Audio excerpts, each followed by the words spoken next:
오늘은 우리 여호수아를 공부를 지난 시간에 했고 오늘은 사사기 공부할 시간인데 지난 시간에 공부한 우리 여호수아를 요약을 하면서 사사기 들어가도록 하겠습니다.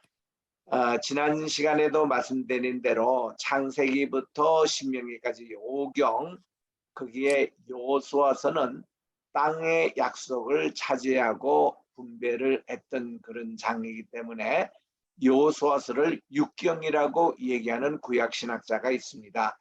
게할트 폰 라트입니다. 이분이 유명한 책 썼죠. 베델 성경 공부라고. 그래서 그 루터교에서 나왔는데 루터교에서는 워낙 성도들이 구약을 잘 읽지 않기 때문에 구약을 읽게 하기 위해서 베델 성경 공부를 폰 라트가 이제 구속자적으로 정리를 해가지고 그래서 이제 신약과 구약의 짝을 이루는 것을 한 그런 신학자인데 이분이 육경이라는 용어를 썼습니다. 헥사투트라고. 창세기 끝나는 장 50장에는 요셉이가 110세 죽습니다. 그리고 요셉이는 자기 아버지처럼 자기의 뼈를 이 우상의 땅 이집트에 두지 말고 우리 젖과 꿀이 흐르는 땅 예배의 땅인 이스라엘 땅에 묻어달라고 해서 그의 유골을 가지고 가서 이제 여호수아 맨 끝에 보면 요셉의 장례식이 있습니다. 그래서 우리 퀴즈에 성경 퀴즈든 기네스북에 오르는 퀴즈든 좌우지간 제일 오랫동안 장례를 한 사람이 누구냐 하면은 요셉입니다. 요셉이는 죽은 지 그의 장례식도 하지 않고 그 당시 이집트의 총리 대신 같으면은 그의 이제 유골을 다 이렇게 미라 처리해 가지고 뭐 피라미드라든지 이런 데 보관을 할 텐데 그렇게 하지 않고 이 유골을 계속 이스라엘 족장들이 보관을 하고 있었습니다. 언제까지? 모세까지. 그래서 모세가 출애굽을 할 때에 우리 출애굽기 13장에 보니까 요셉의 유골을 챙겼습니다. 그래서 그 유골을 가지고 이제 그들이 출애굽을 했고 그리고 출애굽의 과정 가운데서도 계속 이제 이 요셉의 유골을 가지고 있다가 40년 땅을 차지하고 분배한 후에 여호수아가 죽지 않습니까? 그리고는 그가 24장에서 마지막 연설을 할 때에 하고 그리고 이제 그의 장례식을 하고 나서 요셉의 유골도 그 옆에 묻습니다. 그래서 이거 계산을 해보면 한 430년 동안 요셉의 그 장례식이 진행이 됐다라는 거 할 때 요셉의 장례식이 제일 길다라고 그렇게 느껴지는 겁니다. 그거에 대해서 조금 자세하게 보겠습니다. 여호수아 마지막 이것은 굉장히 중요한 장으로 여호수아가 이제 죽음을 앞두고 마지막 고별 설교한 내용입니다. 2절에 보니까 여호수아가 모든 백성에게 이르되 이스라엘 하나님 여호와의 말씀에 옛적에 너희 조상들 곧 아브라함의 아비 나홀의 아비 데라가 강 저편이라는 것은 유프라데스 강 저편입니다. 거기서 다른 신을 섬겼으나 아브라함을 포함한 거예요. 아브라함과 데라와 그의 집안이 다른 신을 섬겼다 했는데 이 다른 신이 그 당시 바벨론 또 수메르 사람들이 섬겼던 달 여신입니다. 이난나, 이슈타르, 또 세미라미스 같은 그런 달신을 섬겼습니다. 또 그가 머물렀던 하란이라는 곳도 그 뜻이 달신이라는 뜻이거든요. 갈대아 우루 할 때 우루도 달신이라는 뜻입니다. 또 아수르의 니누에 성할 때 니누에도 그 달신의 이름이거든요. 이 달신을 섬겼습니다. 그리고 그의 아버지는 이 달신을 이렇게 여신상을 이렇게 만들어 가지고 우상을 만들어서 장사를 해서 큰 돈을 벌었던 사람이었습니다.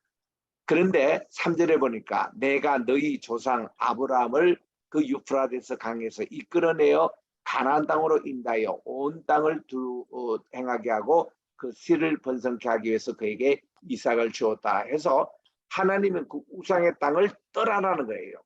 떠나서 내가 전혀 알지 못하는 그 땅으로 내가 인도할 것이고, 하나님께서는 우리의 모든 미래를 인도하시는 하나님, 그리고 이제 그 땅에 하나님께서는 많은 그 자손의 축복을 베풀어 주실 것이고, 그리고 그들로 하나님의 복이 임하게 하는 이런 세 가지 약속을 가지고 이제 그들이 가나안 땅에 온 것을 여호수아는 이렇게 회고를 합니다. 이삭에게서 야곱과 에서를 주었으며 에서에게는 세 산을 소유로 주었으나 야곱과 그 자손들은 애굽으로 내려갔으므로 내가 모세와 아론을 보냈고 애굽에서 재앙을 내린다니 곧 내가 그 가운데 행한 것과 같고 그 후에 너희를 인도하였느니라. 이렇게 해서 출애굽의 경로를 쭉 얘기를 하면서 하나님의 강한 손과 표심발로 여기까지 인도하시고, 또 많은 주변에 모압과 암몬 족속, 에돔 이런 사람들을 다 이렇게 피해서 여기까지 이제 약속의 땅 모압 지역까지 오게 하셔서 드디어 이제 이 가나안 땅에 정복이 됐다는 것입니다.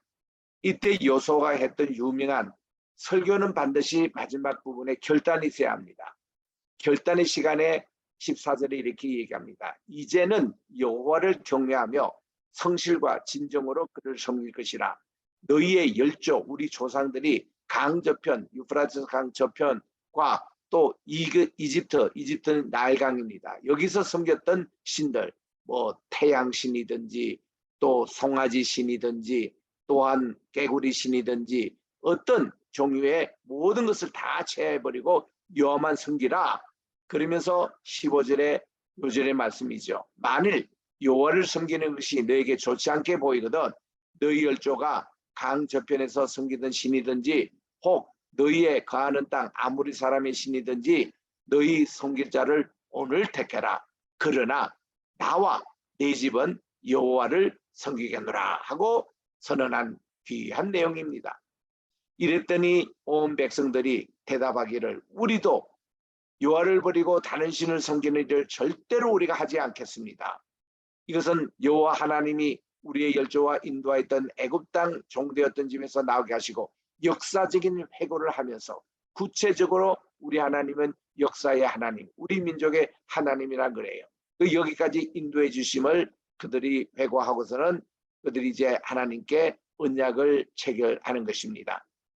백성이 이렇게 우리도 여호와를 섬기겠다 하니 22절에 여호와께서 여호와를 택하고 그를 섬기라 하였으니 스스로 증인이 되었다. 그들이 우리가 스스로 증인이 되었습니다. 그러면 이제 너희 중에 이방신을 제해버리고 너희 마음을 이스라엘 하나님 여호와께로 향하라. 그래서 그들이 이제 이날 언약을 이제 세우고 그들을 위해서 율례와 법도를 베풀었습니다. 그래서 26절에 여호와가 이 모든 말을 하나님의 율법책에 기록하고 큰 돌을 취하여 거기 하나님의 성소 곁에 상수리 나무 아래 세우고 그리고는 하나님과 언약을 맺습니다. 그리고는 눈의 아들 여호수아 장군이 110세에 죽습니다. 자기 조상된 바로 요셉 총리 그분도 110세에 죽고 요사도 110세에 죽고 이 두 분의 다 무덤이 에브라임 지파의 바로 수가성 여인을 만났던 야곱의 우물 바로 앞에 있습니다. 이 두 무덤이 예루살렘에 가면은 그래서 우리가 그를 에브라임 산지에 여기 이제 묻고 그리고서는 이제 24장 32절에 이스라엘 자손이 애굽에서 이끌어낸 요셉의 뼈를 쉐겜에 장사하였으니 이곳은 야곱이 쉐겜의 아비 하몰의 자손에게서 금 100개를 주고 산 땅이라는 것입니다. 그것이 야곱 자손의 기업이 되어서 에브라임 지파 땅인데 그 예수님께서 이렇게 수가성 여인과 만나서 얘기할 때 이 여인이 그랬잖아요. 이 우물 야곱의 우물입니다. 우리 조상의 야곱이 우리에게 주셨는데 당신이 야곱보다 크십니까? 그럴 때 우리 주님은 야곱은 주는 이 물은 마시면 다시 목마르지만 내가 너에게 주는 물은 영원히 목마르지 않겠다. 그 물을 영생수를 우리 주님께서는 제공하셨고 그리고 또한 이 우물가에서 보면은 바로 앞에 여호수아의 무덤이 보이고 또 그 옆에 요셉의 무덤이 있습니다. 이게 다 삼박자를 이루고 있는. 그리고 33절에 보니까 아론의 아들 엘리아살도 죽음에 그랬는데 이 엘리아살은 아론의 세 번째 아들이에요. 원래 아론을 위해서 대제사장 될 분이 나답이었습니다. 또 둘째 아들이 아비후였습니다. 그런데 이 두 아들은 여호와 앞에 다른 불을 들이다가 즉사하고 죽었어요. 그래서 세 번째 아들인 엘레아살이 대제사장이 된 겁니다. 아론에 이어서. 그리고 엘레아살의 동생인 이제 있습니다. 이분이 부대제사장 역할을 이렇게 했는데, 그래서 이 엘레아살도 지금 죽습니다. 그러니 그분도 대제사장직을 맡은 지가 근 40년이 넘어요. 아버지가 돌아가시고 대제사장이어서 이들이 이제 그 아들 비느하스가 에브라임 산지에 받은 땅에 대제사장 아론의 아들을 장사합니다. 아론은 호르산에 장사됐어요. 그래서 우리 창세기와 여호수아는 약속의 최고절을 이루고 있다라고 이렇게 봅니다. 그 창세기는 요셉의 유고를 고향 땅 매장한 것을 약속하는 것을 맺고, 여호수아서는 그 약속을 실현하는 것으로 끝이 맺고 있습니다.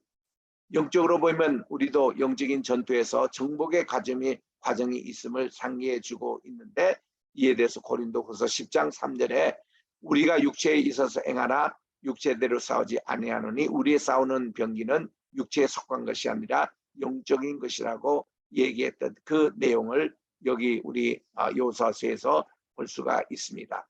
그 우리 성도들은 영적인 전투에서 정복의 과정이 있음을 상기시켜주고 온 세상에 가서 말씀을 전파하라는 그 명령을 우리들은 듣고 순종을 합니다.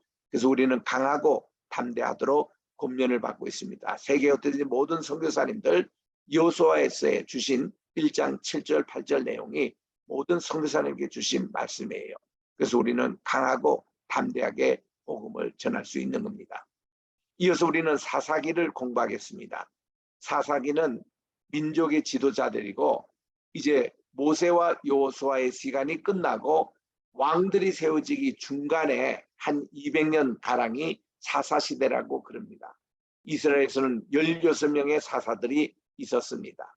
여기에 대한 기록이 나옵니다. 우리 여호수아와 사사기서를 비교해 보면은 여호수아는 주로 승리의 얘기입니다.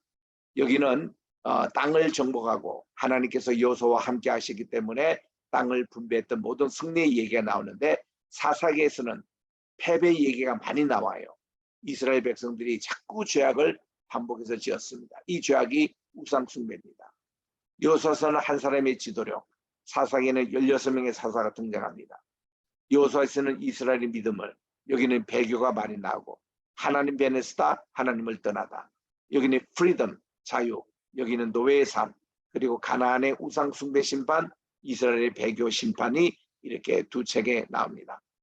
그래서 우리는 사사기에 나오는 그런 지역들을, 주요 지역들을 이렇게 보면은 16분의 사사들이 다스린 지역들입니다. 이게 하나하나씩 그거를 이렇게 보면은 여러분 전 지역에 이렇게 살펴볼 수 있는데, 자, 여기에 이제 실패 유행에 대해서, 또 사사기의 개요에 대해서, 그리고 사사기가 모두 21장으로 되어 있는데 죄 유행에 대해서 나오는데, 주요 사사들 한 5명을 고르면 왼손잡이 사사인 에훗, 또 유일한 여사사인 드보라, 또 300명으로 10만 명의 미디안 사람을 무찔렀던 기도원, 그리고 입다는 기생 출신의 사람이었지만 그가 이제 암몬 자손을 이기고, 그는 또 자기 딸을, 문남동의 딸이 자기를 먼저 환영하러 나왔다가 하나님께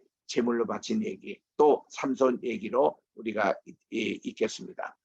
그래서 우리 사사기 저 전체를 이렇게 구도를 보면 키아즘 구도 아주 잘 이렇게 구성이 되어 있습니다.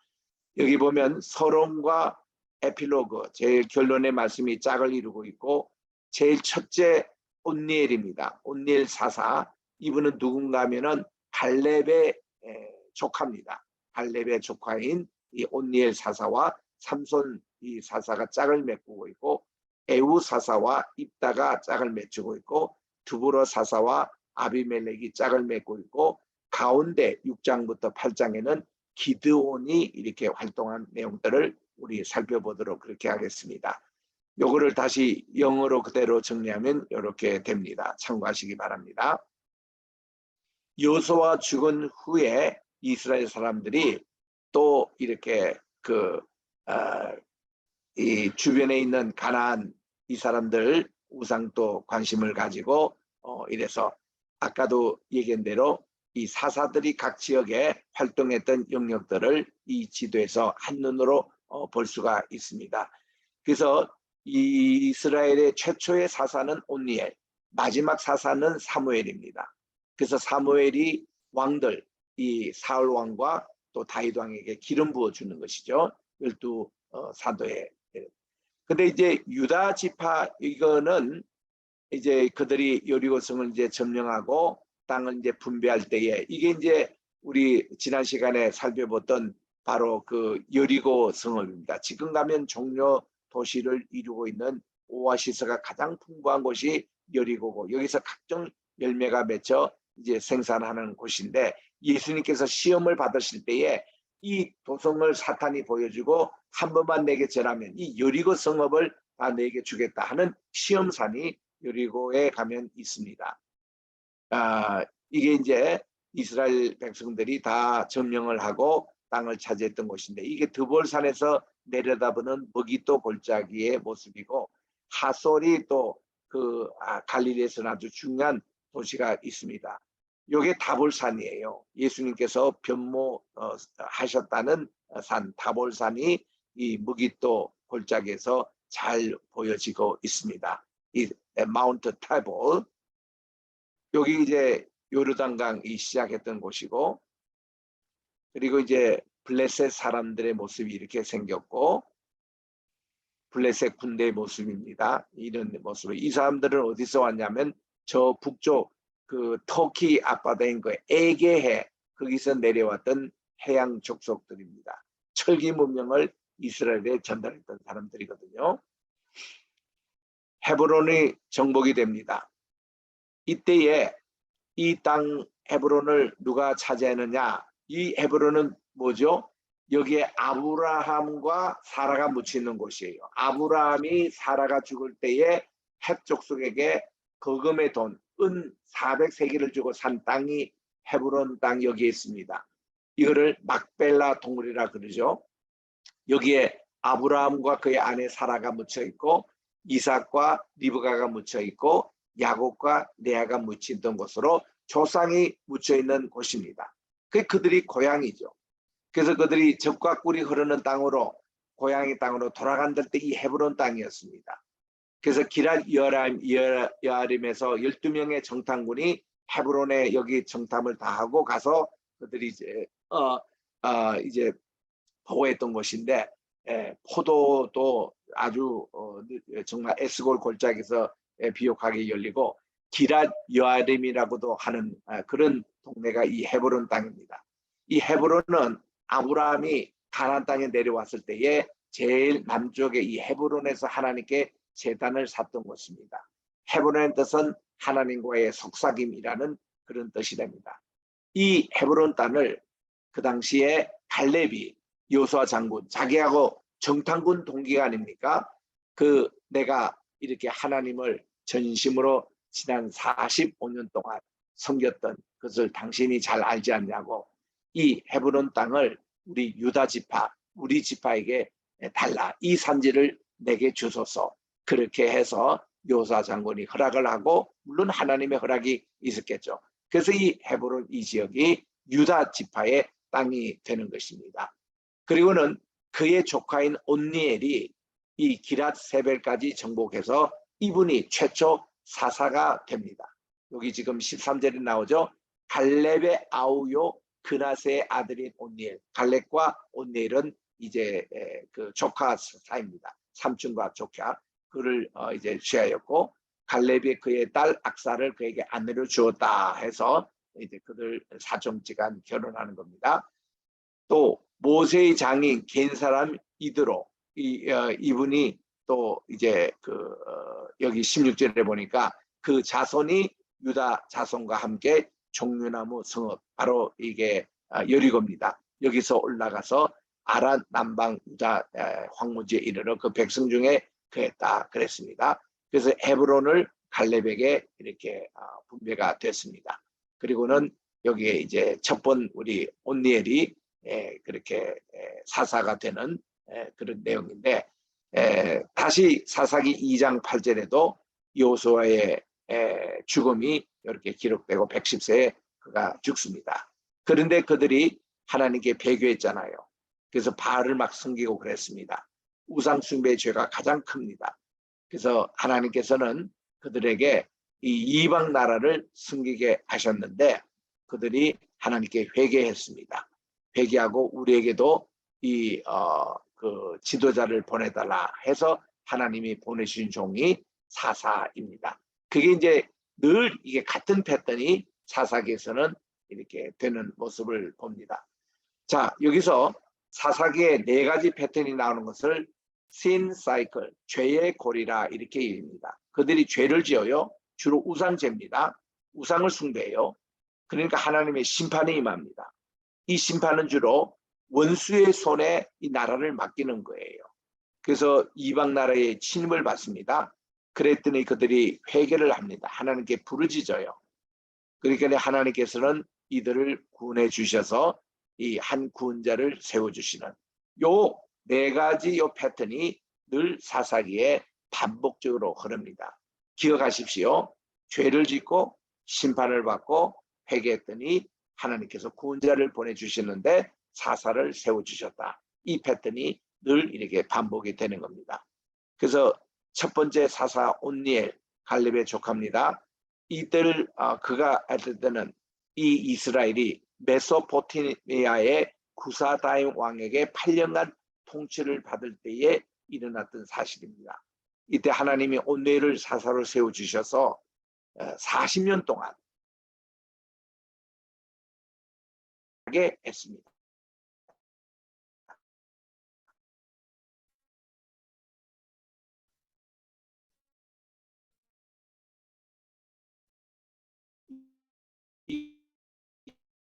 예언사를 이렇게 세워주셨습니다. 이거를 우리가 중요한 인물만 보겠습니다. 하나님은 우상 숭배에 대해서는 아주 엄중하게 심판하십니다. 배교에 대한 심판이에요. 온니엘의 사사. 그리고 두 번째 사사가 에훗인데 에훗은 왼손잡이라 이렇게 나와요. 왼손잡이. 우리 야구에도 보면 오른쪽 투수, 왼쪽 투수, 좌완 투수, 우완 투수 뭐 이렇게 나오는데 이 에훗은 베냐민 사람, 제일 막내 지파입니다. 이 출신인데 그 당시 모압 왕 에글론에게 침입을 받아서 18년 동안 통치를 받아서 백성들이 아우성을 쉴 때에 그들이 회개하고 하나님께서 보내준 사사가 에훗이었습니다. 그래서 이제 이 에훗의 그 통치도 이제 여러분들이 제가 지금 전체 틀만 이렇게 제공할 테니까 구체적인 내용은 여러분이 성경을 직접 보시기를 바랍니다. 그래서 왼손잡이 에훗이 통치를 했고 에글론 공격에서 그 에훗 때 있을 때에 평안하게 저들이 지냈지만 또 에훗이 이제 그 마지막에 죽습니다. 그가 10,000명 모압 군사를 참 죽이는, 그리고 80명 병간 평화시대가 계속이 됩니다. 이 상당한 오래 기간이죠. 그 다음 나머지 세 번째가 드보라 사사였습니다. 우리 지금 분교장 되시는 드보라 선교사님도 이 이름에서 나왔습니다마는 이 드보라, 이분이 있을 때가 이스라엘이 그 북쪽에 있는 하솔, 야빈의 통치를 20년 동안 받고 있었습니다. 그때 이 드보라가 등장을 해가지고 드보라는 그의 군대 장관이 바락입니다. 바락이고, 그리고 저 하솔 왕 야빈의 군대 장관은 시스라입니다. 시스라. 그래서 이 바락과 시스라가 이렇게 전투에서 결국 드보라 군대가 이깁니다. 그리고는 그 큰 도성 하솔의 지배에서 벗어나서 그들이 평화의 시대를 이제 구축하는 내용들이 이제 이 드보라 사사 시대 때 일어납니다. 그래서 이 사사기 이 4장에는 이러한 드보라가 사소되고 어떻게 시스라가 죽게 됐다는 것을 서술형으로 산문으로 이렇게 설명을 하는데 5장에 가서는 드보라의 노래가 나와요. 그 노래는 4장의 내용을 그대로 이 시로 이렇게 읽습니다. 그래서 4장의 산문의 내용을 5장에서 운문의 내용으로 이렇게 내용이 같습니다. 이렇게 읽어보면 참 귀중한 내용인데요. 그래서 이제 이 다볼산에 10,000명 병력이 집결이 되고 또 스불론 납달리에서도 10,000명이 모병이 되고 선전포고가 일어나고 하설 군대를 크게 이깁니다. 그리고는 시스라 장군이 도망쳐 갔는데 도망칠 때에 평소에 이렇게 친분이 있었던 하솔왕 야빈, 이 사람은 겐 사람 하벨과의 평화가 있었기 때문에 이 집으로 갔는데 이 야엘이 결국 시스라를 이렇게 피곤할 때에 우유를 먹여가지고 자기하고는 자기가 그의 머리를 이렇게 그 못으로 이렇게 박아가지고 죽게 했습니다. 그래서 야엘 손에 죽습니다. 시스라를. 그래서 야엘이 이제 살해하는 것이죠. 그래서 21절에 보니 그가 건비하여 깊이 잠들 때에 헤벨의 아내 야엘이 장막 말뚝을 취하고 손에 방망이를 들고 그에게로 가만히 가서 말뚝을 그 살적에 박음에 말뚝이 꿰뚫고 땅에 박히니 시스라가 기절하여 죽었다. 그래서 하나님의 섭리가 이렇게 되는 것이죠. 그래서 하솔왕 야빈도 진멸을 당합니다. 이렇게 해서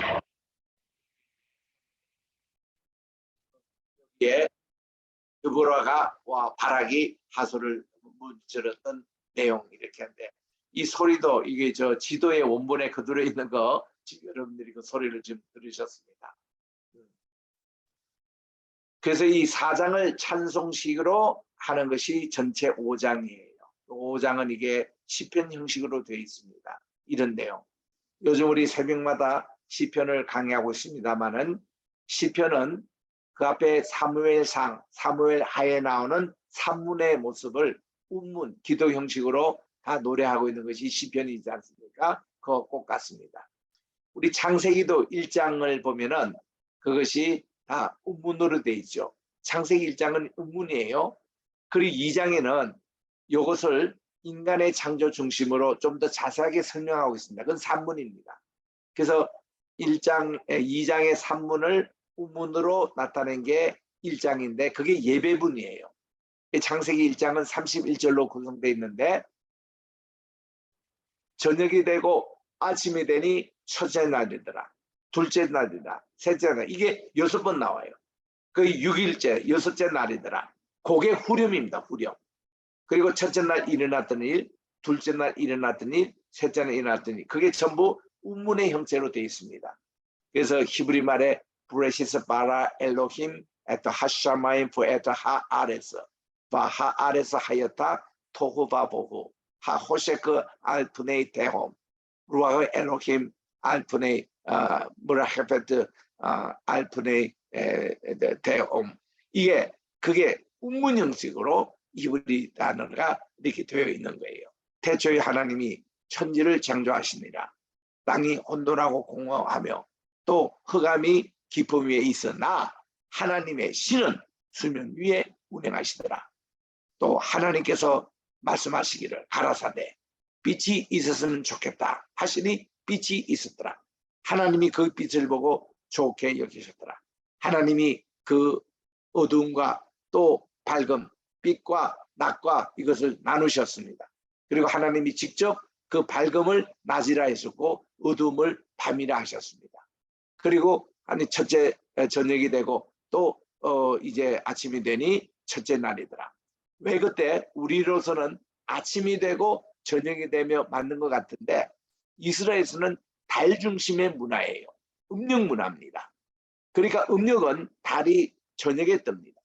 저녁에부터 그 다음날 이 아침까지 이걸 달 중심의 문화이기 때문에 저녁이 되고 아침이 되니 그래서 이렇게 나는데 그게 이제 창세기 1장이 6번씩 이렇게 반복해서 나오는 그와 같이 여기 지금 또 출애굽에도 14장에 보면요 출애굽한 과정을 이렇게 산문으로 이렇게 됩니다. 그러나 출애굽기 15장에는 모세가 이것을 운문으로 바꿔서 시편으로 하나님께 찬양을 하고 있습니다. 그 꼭 같은 내용이에요. 또 여기도 마찬가지입니다. 그래서 우리 여기에 이제 브락 오바마가 유명한 얘기를 했습니다. 그가 이제 대통령 취임할 때에 그때에 이 US 투데이라는 미국에서 아주 유명한 뉴욕 타임즈 다음으로 유명한 그 신문에서 이런 기자가 났어요. From prose to poem이라고. 대통령의 연설문은 뭔가 하면은 그 선거 구호에서 외쳤던 그런 이 모든 선거 구조를 이제 포임이라고 그래요. 시에서 그리고 to prose 산문 이제는 현실에 부닥치는 여기 중간 매개체 가교 역할을 하는 bridge between the poem and the prose 이것이 대통령의 연설문이다. 이런 게재를 했습니다. 그때 이 오바마는 구호가 체인지였어요. 우리는 미국을 체인지해야 된다. 그래가지고 이런 구호를 이제 빌 클린턴의 그런 정권에 이어서 이제 그 부시 대통령이 했는데 그거를 체인지하자 이 구호를 가지고 현실로 이렇게 이제 갔는데 그가 체인지했던 것이 너무나 가슴 아프게 동성연애 쪽으로 체인지하고 말았습니다. 이런 체인지는 필요 없는 거죠. 그러나 트럼프 대통령은 그거를 다시 원상복귀 시켜가지고 미국을 제대로 미국으로 만드는 대통령으로 그렇게 일을 했고 이제 곧 재선도 될 겁니다. 미국의 지금 가장 인기도 높은 자기 대통령감은 67% 어떤 것은 70%가 나오더라고요. 트럼프 대통령인데 그분은 이렇게 미국을 다시 하나님 중심한 원상복귀의 나라로 이렇게 바꾸는 그리고 동성애 절대 반대입니다. 이런 리더십을 가지고 있거든요. 그래서 여기도 우리 사사기 4장에는 프로즈, 5장에는 포임입니다. 그래서 이렇게 참 내용을 비교해 보면 참 재미있습니다. 그래서 우리 여기서 아주 핵심적인 내용이 12절에 나온 대로 깰지어다 두부라여 깰지어다 너는 노래할지니라 일어날지어다 바라기여 아비노함의 아들 사로잡은 자를 끌고 갈지니라. 오바마의 그의 폴스네임이 보락이에요. 여기서 나왔답니다. 이게 본래 축복이라는 좋은 이름이거든요. 근데 안쓰게도 이 오바마는 중간 이름이 후세인이에요. 그 후세인은 자기 아버지가 케냐 사람이고 그리고 이슬람 무슬림입니다. 그래서 그는 한 반은 이 기독교 담고 있고 반은 이렇게 이름 자체가 이게 이슬람 사람이에요. 그래서 그분은 대통령 출마하고 대통령 당선이 된까지는 시카고의 제7장로교 열심히 나갔던 기독교 신자같이 그렇게 보였는데 대통령 취임하고 나서는 기독교 신앙에 거의 참여하지 않고 아랍 이런 나라에 가면은 내가 당신들과 형제다 뭐 이런 의미로 후세인 쪽으로 이렇게 가는 그런 안타까운 모습을 우리가 보았습니다. 자, 그래서 우리 드보라의 찬송이 5장에 이렇게 쭉 나옵니다. 그래서 이제 갠 사람 헤벨의 아내 야엘이 그 시스라 죽였잖아요. 근데 이 갠 사람이 누구냐 이게요. 이 사람의 조상이 이드로입니다. 모세의 장인이었던 그 사람들이 누구냐 이거예요. 그분들이 경건의 인물들이었습니다. 하나님이 남겨두신 그런 천손 민족이 있는 가운데서 한 족속이 갠 사람이고 또 한 사람이 그 우리 그 에스겔 35장에 우리가 봤던 레갑 족속들입니다. 그분들도 경건한 분들이에요. 그래서 이런 분이 결국 큰일을 이루는 그래서 우리는 드보라만 기억하지 마시고 이 갠 사람 헤벨의 아내 야엘도 여러분 기억하십시오. 굉장히 이분이 중요한 야엘이 영어로는 J-A-E-L입니다. J-L입니다. 야엘. 그래서 이 사람이 시스라를 죽여서 참 드보라 군대가 승리를 하게 됐다는 내용. 그래서 40년간이 평화 운동이었습니다. 자, 기도원이 등장하기 전까지 그들이 다시 우상 숭배에 돌아가니까 7년간 미디안 지배를 당합니다. 그리고 하나님이 기도원을 부르셨어요. 그는 하나님 만날 때 그의 그 제단을 여호와 샬롬 제단을 쌓게 됩니다. 그리고 하나님께서 출현했던 300명 용사를 가지고 위대한 군대를 공격을 해서 결국 승리하게 됩니다. 그래서 이 기도원 때에 정말 대표적인 아주 신실한 사사였죠. 이런 내용들이 나오는데, 그래서 그가 승리하고 나서 백성들이 그에게 왕이 되려고 요청을 했습니다. 근데 기도원에 했던 유명한 말이 있어요. 나는 왕이 절대로 못 된다고. 우리 왕은 여호와 하나님이시라고. 그렇게 얘기를 했습니다.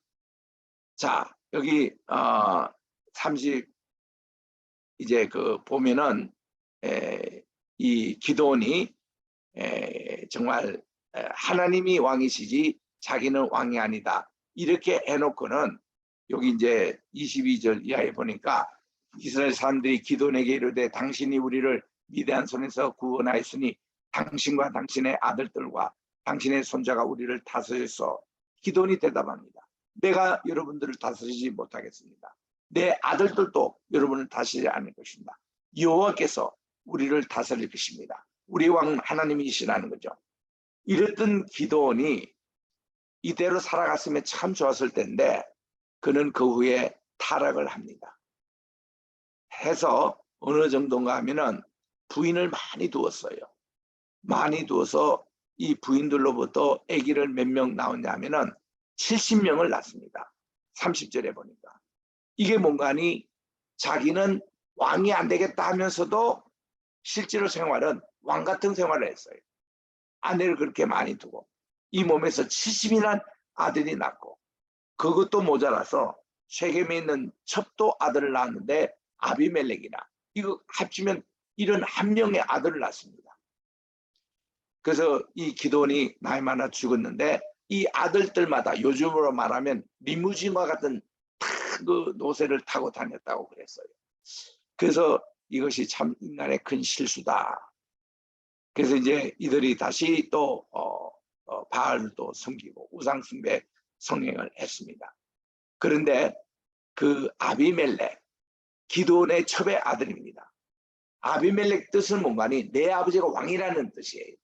그 이름부터가 벌써 이게 잘못된 겁니다. 그래서 이 아비멜렉이 결국은 폭정을 합니다. 아주 폭정을 합니다. 그리고 자기가 왕이 됐으니까, 사사가 됐으니까 자기가 왕자난에 일어나가지고 70명의 자기 형제를 한 반석에 다 죽입니다. 이 세계에서 가장 악독한 사람이 아비멜렉이죠. 자기 형제를 한 바위에다가. 그랬던 것인데 여기서 구사일생 살아남은 아들이 있습니다. 그게 바로 요담이에요. 그 요담이 아비멜렉의 이 폭정에 대해서 폭로를 하고 그는 숨어 지냅니다. 막내 아들 요담의 유명한 우화가 있잖아요. 여러분들이 들어보십시오. 게름산 그림신 산에 꼭대기 가서 이렇게 외칩니다. 하루는 나무들이 기름을 부어 왕으로 삼으로 감람나무 올리브나무에 찾아가서 우리 왕이 되라 하니 자기는 백성들에게 좋은 기름을 제공하고 하나님과 영원롭게 하니 바빠서 못한다고. 그랬더니 무화과 나무에 간 겁니다. 우리 왕이 되게 해주시옵소서. 무화과 나무도 사양합니다. 나의 단 것을 아름다운 실과를 버리고 어찌 왕이 되느냐. 그 다음 포도나무에 갔습니다. 그 포도나무도 생양을 합니다. 내가 이렇게 좋은 포도로 어찌 버리고 남들 위해서 요동하리요. 그러니까 할 수 없이 그들이 가시나무에 갔더니 우리 왕이 되라 하니 가시나무가 자기가 왕이 되겠대요. 이것이 바로 아비멜렉. 자기 형들을 전부 다 한 반석에 죽였던 아비멜렉 첩의 아들입니다. 그래서 이것을 요담 얘기하고서는 그는 숨습니다. 이런 아비멜렉이 어떻게 죽었습니까? 결국 이 아비멜렉은 한 여인이 성문 위에서 돌짝을 맷돌 그거를 떨어뜨려 가지고 머리가 깨져서 죽었던 그런 이제 얘기가 이제 여기 계속 전개가 됩니다. 그래서 아비멜렉이 한 여인의 그 돌짝에, 자, 요거 읽어보겠습니다. 53절에 한 여인이 맷돌 밑짝을 아비멜렉의 머리 위에 내리쳐서 그 두 골이 깨뜨리니 아비멜렉이 병기 잡은 소년을 급히 불러 너는 칼을 빼어 나를 죽이라. 사람이 나들어 어떻게 여인에게 죽었냐 하느냐. 그때 그 소년이 찔러서 그가 죽게 되었습니다. 그래서 우리 아까 읽었던 시스라가 한 여인에게 죽었잖아요. 천막 12개. 아비멜렉은 맷돌에 이렇게 죽었습니다. 이건 하나님의 그런 손길이 있었던 거죠. 그래서 아비멜렉의 자업자득이라는 말이 있습니다. 자, 돌라라는 사사 23년에 통치했고 야일이라는 분도 22년간 사사가 되었지만 특별히 한 일은 없습니다. 성경에 없어요. 그리고는 이제 블레셋 계속 공격할 때에 하나님이 이제 삼손을 들어서십니다. 삼손 전에 물론 입다도 있는데요. 시간 관계상 여러분들이 이제 각자 한번 보시기 바랍니다. 자, 삼손 얘기가 가장 길게 나옵니다. 삼손은 나실인으로 자랐어요. 그런데 나실인의 3가지 규정을 삼손이 다 어깁니다. 첫째로 나실인은 포도주를 입에 대면 안 돼요. 그러나 그는 블레셋에 가서 블레셋 여인들과 함께 포도주를 먹었습니다. 죽은 시체를 대면 안 돼요. 그가 죽였던 사자, 썩은 그 시체에 거기에 벌꿀들이 와서 꿀을 이렇게 생산할 때 적은 시체의 사자에 나왔던 꿀을 그는 먹고 이랬습니다. 그것도 만졌습니다. 3번째로 머리를 삭도에 대면 안 돼요. 칼로 대면 안 됩니다. 근데 이 삼손은 드릴라에게 꿰임에 넘어가가지고 내 힘의 원천은 머리에 여기 있다. 이거 밀면은 나는 힘을 밀 것이다. 그래서 삼손이 망하게 됩니다. 그래서 이제 이런 내용들이 이제 삼손의 얘기고요. 자, 입다는 아까도 얘기한 대로 그가 기생의 아들이었고 천대 받았던 사람인데 암몬 공격이 워낙 심하니까 요즘으로 하면 조폭 대전과 같은 이런 입다를 장관으로 초청합니다. 그런데 입다가 그가 전쟁에 나갈 때에 잘못 서원을 해요. 그 서원한 내용이 뭔가 하니 자기는 이제 전쟁에서 승리하고 돌아오면은 자기를 환영하는 첫사람을 하나님께 번제로 바치겠다. 이런 걸로 했습니다. 그 승리하고 왔어요. 하필이면 문안 동료가 나온 거예요. 그래서 이를 이제 하나님께 바쳐야 되는데 자, 그러면 번제를 바치기 위해서는 자기 무남 동료를 칼로 내장을 꺼내고 그 씻고 그거를 불태우고 이래야 번제 바치는 거 아니겠습니까? 근데 하나님에게는 인신, 사람을 이렇게 바쳐서 제물로 바치는 거 하나님은 원하지 않으셨습니다. 그래서 그 당시 제사장들이 조언을 했겠죠. 하나님은 이거를 원치 않는다고. 그래서 결국은 입다가 처녀로 그냥 죽는 거예요. 시집을 못 가고. 그게 그의 죽음이었습니다. 그래서 이게 너무 억울하니까 나로 하여금 수풀에 가서 좀 애국하고 오게 해 주십시오. 그렇게 해서 이 아버지가 허락을 하고 그래서 이제 입다의 그 무담 동료 그 시집을 가지 못하고 죽은 이런 것으로 여기 보십시오.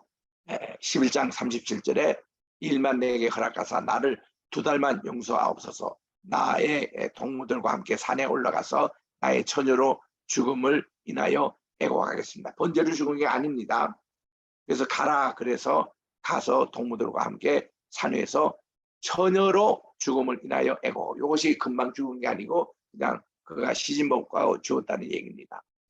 그 2달 만에 아비로 돌아온지라 아비가 그 소원대로 딸에게 행하니 딸이 남녀를 알지 못하더라. 이렇게 된 거예요.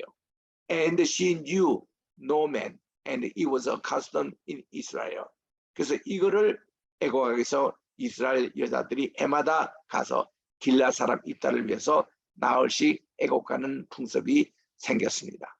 근데 요 구절에서 39절에 우리 개역, 개정 말고 개역 그 성경에 보면 죽었더라 하고 조그만 글씨로 나와요. 그 히브리 원문에는 없는 단어입니다. 그리고 어느 영어 번역에도 현대백에도 그 죽었다는 말은 없습니다. 바로 번제로 그렇게 바쳤다는 말이 없고 그냥 시집 못 가고 처녀로 죽음 그것만 이제 나옵니다. 자, 우리 사사 이제 나머지는 여러분들이 성경책을 통해서 자세히 보시면서 상당히 참 재밌는 내용들이 많이 나옵니다. 자, 그래서 우리 16명 사사 가운데서 3명 사사는 아무 한일 없이 이름만 있는 거예요. 그러나 가장 위대한 사사는 사무엘이었습니다. 사무엘은 마지막 사사이고 최초의 선지자가 되는 것입니다. 그분이 왕을 세운 거예요. 그 얘기를 우리 다음 시간에 계속하겠습니다. 오늘 제 옆에 귀한 우리 손님이 와 계시는데 우리 뉴욕에서 오신 현 베드로 총장님, 우리 뉴욕의 예수와 대학교 신학대학과 에노 그리고 이 유나이티드 또 하나가 뭐죠? 어느 그거죠? 유나이티드 그렇게 4개 엘리야 에노 4개 대학을 세우신 우리 총장님이신데 여러분들에게 잠깐 이렇게 인사도 하고 또 종말론에 대한 얘기도 잠깐 우리 설명해 주도록 하겠습니다. 네, 총장님 여기 가까이 오셔서 인사해 주십시오. 네, 여러분들 안녕하세요. 안녕하세요. 네, 안녕하세요.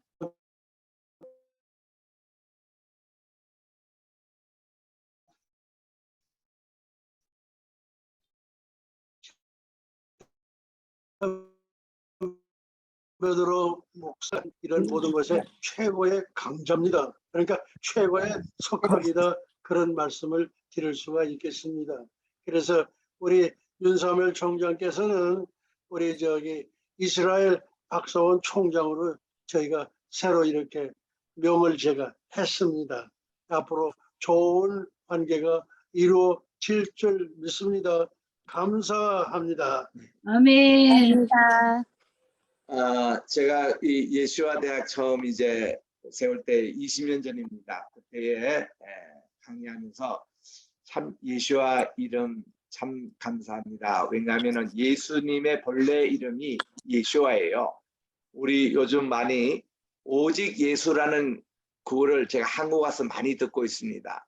뭔가 제가 좀 모자란 데가 있어요.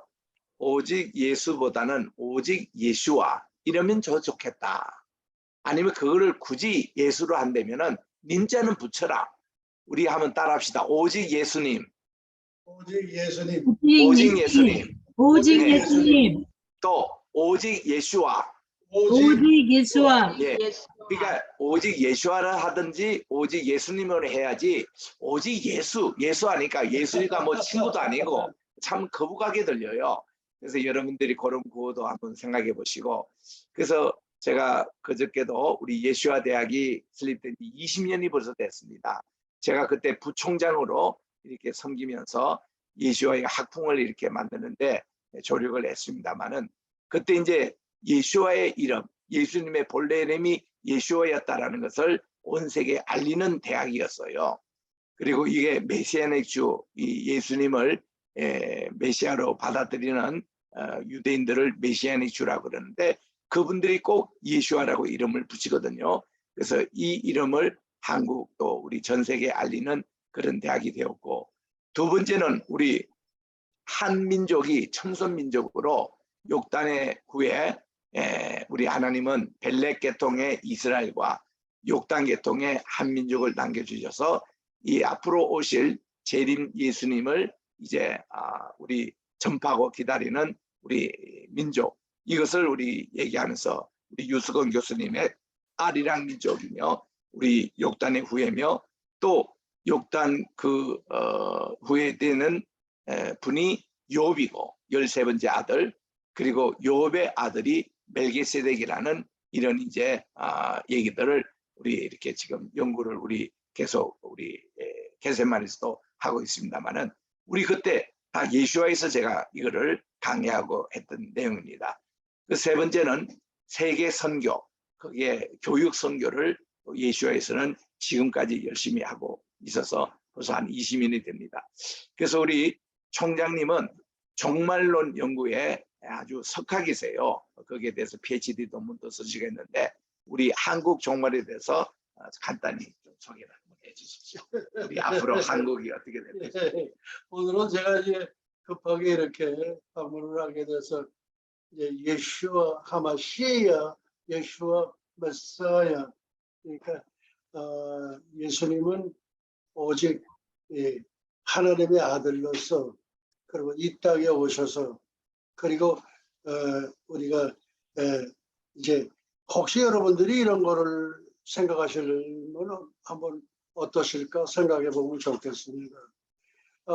예수님의 어머님이 성령에 잉태함으로 그렇게 해가지고 우리 예수님을 이렇게 이제 출산하시고 그 이후에 이제 여러분들이 혹시 이 영화 코바디스 아마 그런 거를 이렇게 여러분들이 한번 생각해 보셨으면 좋겠습니다. 그러니까 오직 예수, 오직 믿음, 그리고 오직 예슈아 하마시야, 예슈아 메사야. 예, 그리고 우리 윤석열 총장님은 아주 뛰어나신 그런 모든 그런 아주 완벽에 가까울 정도로 그런 분이세요. 그래서 제 예수야 대학에 있어서 부총장의 역할을 하셨다가 지금은 겟세마네 이렇게 신학대학을 경영하시면서 저희가 이제 이렇게 방문을 했는데 앞으로 좋은 관계가 많은 기회가 이루어질 줄 믿습니다. 근데 우리 예수님이 이제 그 마지막 운명하실 때에 엘리 엘리 라마 사박다니 하나님 하나님 어찌하여 나를 버리셨나이까. 그러니까 하나님이시면서 인간의 몸으로 오신 분이 예수님이시거든요. 그러니까 그 예수님을 우리가 한번 깊이 생각을 하면서 오직 예수, 오직 믿음, 예슈아 하마시야, 예슈아 메사야. 그리고 그 운명하실 때 그렇게 운명하셨는데 예수님 어머님이신 모친인 마리아께서 그렇게 외친 게 있어요. 뭐라고 외쳤을까요? 예, 뭐라고 외쳤을까요? 예, 그래서 제가 그걸 한번 외쳐볼까요? 어떻습니까? 네, 네. 예슈아! 아멘. 예슈아! 예슈아! 할렐루야! 예슈아 하마시아, 예슈아 메사야. 네, 감사합니다. 이 감사합니다. 메시아라는 게 히브리 말로 메시아라는 것을 정관자 붙여서 함마시아 이렇게 합니다. 그래서 유대인들은 예수 그리스도를 예수와 함마시아 이렇게 발음을 하시거든요. 그 단어를 그대로 이 예수와 대학에서는 쓰고 있습니다. 이런 운동을 해신 분인데 네, 감사하고 자 오늘 우리 질문 있으면 한 5분 정도 하고 제가 또 모시고 오늘 또 식사 또 저녁 식사 가야 되니까 여러분들 질문을 받습니다. 더보라 선교사님부터 질문 한번 하세요. 느낀 오늘 새롭게 깨닫는 뭐 내용이며 이런. 네, 너무 많이 새롭게 깨달았습니다. 잠깐만 제가